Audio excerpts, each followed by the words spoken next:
Last week I got a question in my comment section asking for a little help with these teeny tiny infuriating pieces. She wants to know how to cut and sew them, and today I'm going to attempt a quick, clear, helpful demo. I cut the large pieces using the no waste method, and I actually glue the templates down with just a tiny bit of glue stick. But for these tiny, tiny pieces, I did not want to do this. What is it, like 8 times per block?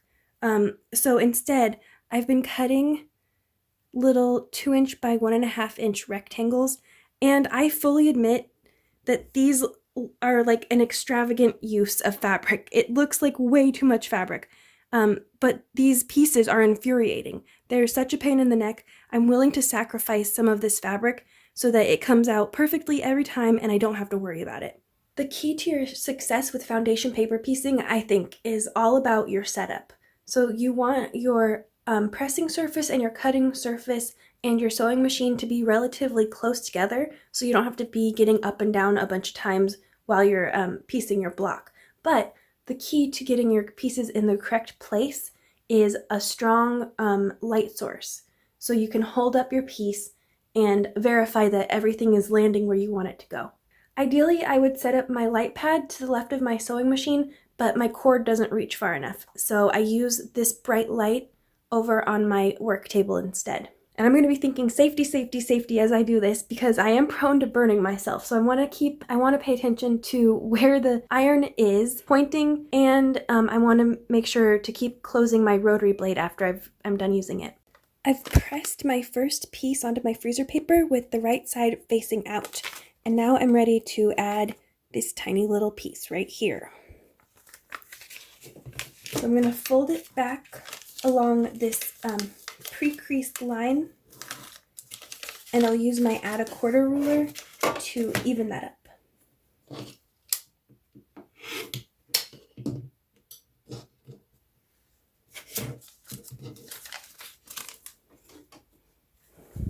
Then I'll take one of my little rectangles and I'm going to put it behind here.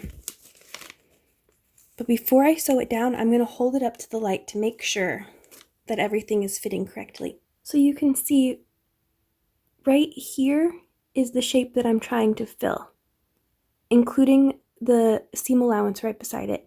And you can see that when you hold it up to the light, but you can also see the outline of your fabric to make sure that it's going to fill up that shape.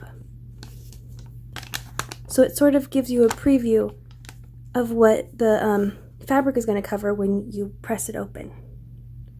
I hope that comes across on camera. And again, this is a lot of extra fabric. So if you want to be economical, you can bump down the dimensions a little until you get it just right and just perfect for you. Everything's lined up properly, so I can go ahead and sew my first seam directly to the right of the paper, as close as possible. After pressing, I can tell that everything that needs to be covered has been covered, and I can move on to my next piece. As you go along, you're going to do the same sequence of steps each time. So I just did this piece, so now I'm going to fold back on this line for my next piece, and it really helps to pre-crease your pieces, your freezer paper pieces. You're going to peel back what you previously did. You're going to trim your seam allowances to 1/4 inch, and I'm using an add a quarter ruler, which is wonderful, by the way. I love it. Then you're going to add the next piece, eyeball it, get it approximately where you think that piece needs to go. Then you hold it up to the light to double check, and if everything's lined up correctly, you sew directly to the right of this fold line. And you're just going to keep going like that. Without a doubt, my favorite part of foundation paper piecing is trimming up these units because they look like such a mess. And then you trim them up and it's like there was a makeover montage or something. But remember, cut along the outer border and not the inner border. The outer border is your seam allowance, and you do not want to cut the inner border because then everything is going to be 1/4 inch too small. I have done that before, thankfully not recently, but keep an eye on that. sometimes I get so excited to be done that I don't pay attention to what line I'm cutting. So I thought I'd share that with you real quick. And I hope that helped. I had a lot of trouble filming with that light.